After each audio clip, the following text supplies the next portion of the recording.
Hi everyone, welcome back. I just want to show you a couple of tricks when we do the installment sales, because remember this one is an installment sale of rental property, so it has to go through from the flow of rental.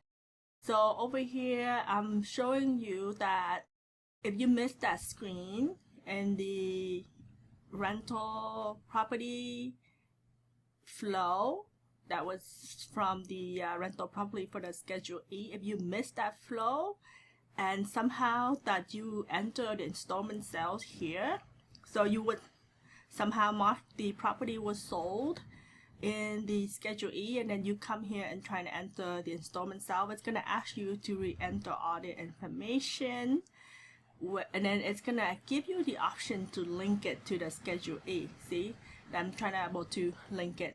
So you might think that this can be the way to do it, but that is not the right way, because if you do it this way, it doesn't section out the assets and the land. Because remember in our example, when we sold our land, when we sold our property for $750,000, only $600,000 was for the building.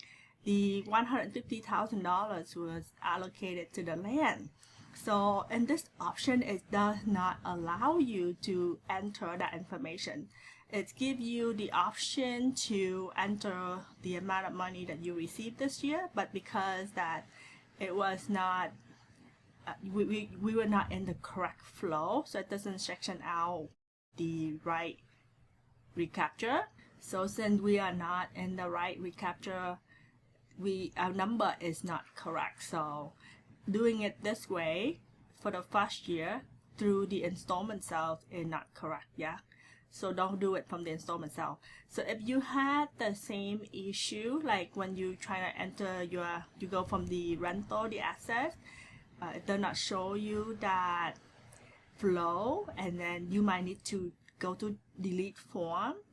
Like, so you go to tech tools and then delete a form and look for that Schedule E form, right? The rental, you might have to delete the whole rental and then re-enter the rental.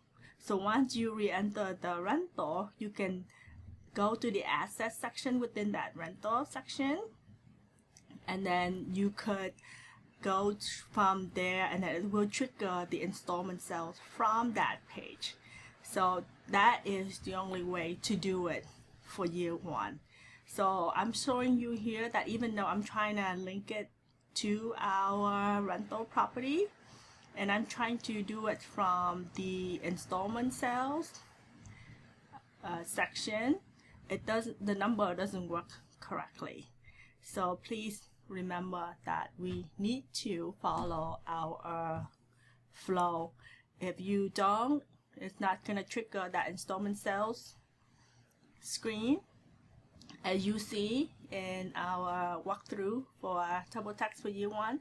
Then we need to go back and delete that Schedule E, that rental, and then re-enter it.